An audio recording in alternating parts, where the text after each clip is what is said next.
اچھا، اور جو پوچھا تھا انہوں نے حج کے کیا کیا فرائض ہیں؟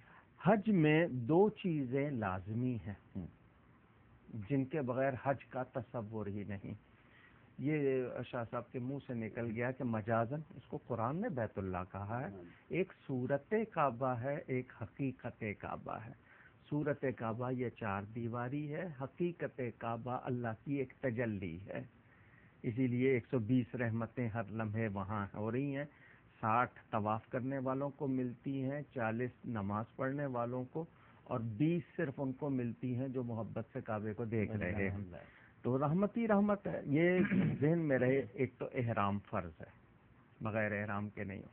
دوسرا بیت اللہ کا طواف، اور آج یعنی 9 تاریخ کو وہاں کے حساب سے عرفات کے میدان میں وقوف کے معنی ٹھہرنا، 10 منٹ کا ہو.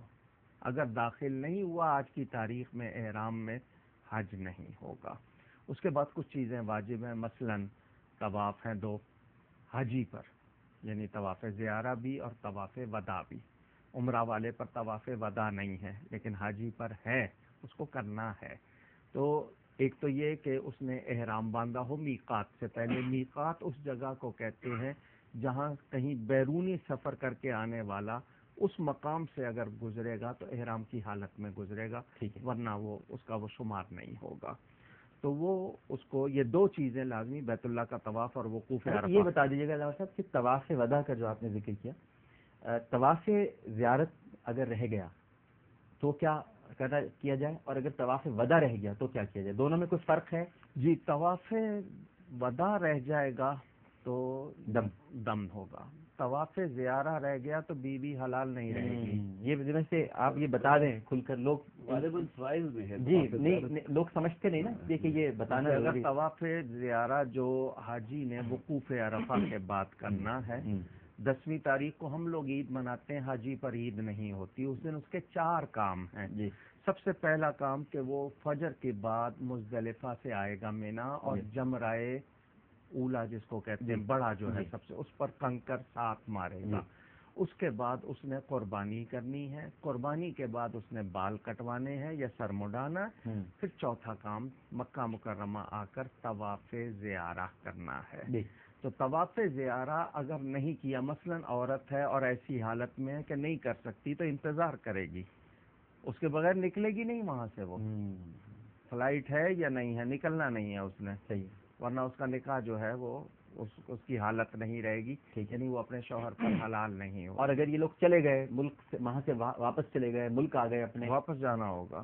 پھر واپس جانا ہوگا جی، جب تک کہ طواف جانا. جی میں اپنی تحقیق کیونکہ آپ مجھ سے سینئر ہیں. طواف زیارت تو فرض ہے، انہیں کرنا ہی ہوگا، اور وہ 10 تاریخ کی صبح سے لے کر اور 12 کی عصر تک ہوتا ہے. لیکن طواف وداع یہ حیض والی خواتین سے جو ہے وہ موقوف ہے. اگر طواف وداع وہ نہ کر سکے تو ان پر طواف وداع حیض والی خواتین پہ نہیں ہے. طواف زیارت یہ تو ابھی میں جو پوچھ رہا تھا نا، اب یہ ایک اور سچویشن آئی ہے کہ طواف زیارت تو فرض ہو گیا. اب کسی کی طبیعت ایسی ہوئی یا کوئی تکلیف ہو گئی، وہ طواف زیارت نہ کر پائے. میں کہتا ہوں کہ وہ چلے گئے واپس، اب وہ کیا کریں؟ علامہ صاحب کہتے ہیں کہ وہ تو ہر حال میں کرنا پڑے گا، زندگی بھر اس سے رہے گا. کل دوبارہ حج کرے، یعنی اس کے تعلقات وہ اپنے میاں 1 برس تک تو کم از کم وہ نہیں رکھ سکتے، کیونکہ اب اگلے سال ہی حج آئے گا. تو 1 برس تک تو وہ میاں بیوی والے تعلقات تو اور کوئی شرعی پیچیدگیاں تو نہیں پیدا؟ اس میں وہ نہیں، اس کے لیے وہ دن نہیں کہیں، اس کو فوراً واپس جانا ہے، وہاں جا کے وہ بھی کرنا ہے اور پھر اس کو دم. اچھا، یعنی اس کے لیے حج میں دیکھیں نا، یعنی اس کے لیے حج کا آنا ضروری نہیں، دوبارہ جا کر وہ طواف کرنا. بالکل ٹھیک ہے، بالکل صحیح. اچھا، دوسرا سوال ان کا یہ تھا کہ میں آپ سے بھی پوچھوں گا اور ان سے بھی، کہ یہ جو خطبے کا ذکر کیا تھا کہ حج اکبر کے موقع پر 2 خطبے جو انہوں نے فرمایا ہوتے ہیں، اور وہ آپ ذرا وضاحت کر دیں کہ حج اکبر کیا ہے. حج ویسے ہمارے حوالے سے جو حج کے ہم لغوی معنی، اپنے گھر سے مکہ مکرمہ اللہ کے گھر کے لیے نکلنا. ٹھیک ہے، لفظ حج اتنا کہ اپنے گھر سے سفر کر کے اللہ کے گھر مکہ مکرمہ جانے کے لیے سفر جو ہے وہ حج کہلاتا ہے. یہ لغوی معنی. پھر اس میں وہ ارکان شامل ہیں کہ 5 دن ہیں، 5 جگہیں ہیں جن پر وہ ارکان ادا کرنے ہیں. خطبے کا جہاں تک سوال ہے، یہ ایک کہاوت ہمارے ہاں عام ہے کہ عید اگر جمعہ کو آ جائے تو ہمارے ہاں جمعہ بھی عید ہے، اور اس دن عید آ جائے تو ڈبل عید ہو گئی. حج اس دن آ جائے تو اس کو حج اکبر کہتے ہیں. رسول پاک صلی اللہ علیہ وسلم نے جو حج ادا فرمایا تھا وہ 9 تاریخ جمعہ کے دن تھی. اس وجہ سے بھی، اور پھر سورہ توبہ میں یوم حج اکبر کا لفظ ذکر ہے. تو کچھ لوگ حج اکبر کی اصطلاح کو نہیں مانتے، شاید ان کا حج ہوتا ہی نہیں تو اکبر کہاں سے ہوگا. تو حج اکبر سے مراد عام طور پر یہ کہ جمعہ کے دن اگر 9 تاریخ آ گئی تو حج اکبر ہے، کیونکہ 2 چیزیں سعادتیں جمع ہو گئیں. جمعہ بھی عید ہے اور یوم عرفہ بھی عید ہے، تو 2 چیزیں جمع ہو گئیں تو یہ بڑا حج. اور پھر نسبت ہے رسول اللہ صلی اللہ علیہ وسلم کے اس حج سے. ویسے تو دل بدستاور کے حج اکبر است. اگر کسی کا دل جیت لیا ہے تو یہ سب سے بڑا حج ہے. دل فتح کرنا، جو آج کل ہمارے ہاں دل فتح کرنا تو کیا دل توڑے جاتے ہیں. اچھا، یہ جو کہاوت ہے کہ عید آ گئی جمعہ کے دن تو وہ حکومت پر یا بادشاہ پر بھاری، یہ شرعی مسئلہ نہیں ہے، لیکن یہ مسئلہ تھا اور اب بھی کسی صورت ہے. کیوں؟ یہ بتائیں. بادشاہ کو خود نماز پڑھانی ہوتی تھی. آج کل کے دور کا حوالہ نہیں تھا کہ سال میں ایک بار نماز پڑھیں تو اخبار میں فوٹو آ جائے. وہ والا معاملہ نہیں تھا، کیونکہ ایک ہی بار پڑھتے ہیں تو فوٹو آ جاتی ہے. وہ خود پڑھاتا تھا. تو ہوتا یہ تھا کہ بادشاہ کو عوام کے سامنے جواب دہ ہونا پڑتا تھا، عمال کی شکایتیں بھی ہوتی تھیں. تو وہ 2 مرتبہ چونکہ عوام کے سامنے پیش ہوتا تھا تو اس پر وہ بھاری ہوتا تھا کہ 2 مرتبہ وہ جواب دہ ہے عوام کے سامنے. اس وجہ سے کہتے تھے کہ اس پہ یہ بھاری ہے. اچھا، اب کس لحاظ سے؟ اب تو بادشاہ نماز نہیں پڑھاتا تو اب 2 مرتبہ اس کے لیے جو دعا ہو رہی ہے، تب تو بادشاہ بھاری ہے. لیکن 2 مرتبہ جو دعا ہو رہی ہے اس کے خلاف، جس کو ہمارے ہاں زبان میں بد دعا کہتے ہیں، یا لوگ اس سے نجات کی دعا کر رہے ہیں، تو بھاری تو ہوئی نا اس پر. اب اس لحاظ سے ہے وہ انتظامی شرعی مسئلہ نہیں ہے کہ حکومت گر جائے گی یا یہ ایسی کوئی بات نہیں، لیکن یہ تھا کہ وہ 2 مرتبہ عوام کی عدالت میں پیش ہوتا تھا، اس لیے کہا جاتا. 2 خطبے ہیں. حضرت حقیقت یہ ہے کہ فضیلت سے مل جائے تو اس میں نقص کہاں سے ہوگا. اور 3 دن ہیں جن کا ذکر ہے، ایک شاہد ہے، ایک مشہود ہے، ایک موعود ہے. شاہد جو ہے وہ جمعے کا دن ہے جو ہماری گواہی دے گا، اور موعود قیامت کا دن ہے، اور مشہود آج عرفات کا دن، عرفے کا دن ہے، جس دن اللہ تعالیٰ اپنے بندوں کو مشاہدہ فرماتا ہے، بلکہ وہ دیکھتا ہے، دکھاتا ہے فرشتوں کو، دیکھو یہ میرے بندے ہیں جو دور دراز سے آئے ہوئے ہیں، اور گریہ اوزاری. دوبارہ بتائیے. شاہد، مشہود اور موعود. تو موعود تو وعدے کا دن، قیامت کا دن ہے. شاہد جمعے کا دن ہے جو ہماری اعمال کی گواہی اللہ کی بارگاہ میں پیش کرے گا.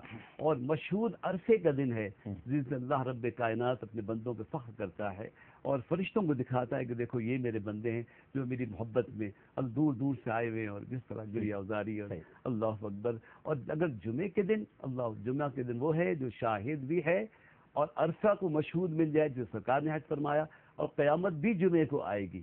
تو یہ اتنی اہمیتیں مل جائیں تو یقین فضیلتیں مل جائیں تو وہ حج اکبر ہوگا اگر جمعے کو ہوگا، جیسا حضرت نے فرمایا. میں شریک گفتگو ہوتا ہوں، کبھی یہ نہ سمجھیے گا کہ کوئی بات اور ہے، بلکہ میں استفادہ کرتا ہوں حضرات سے.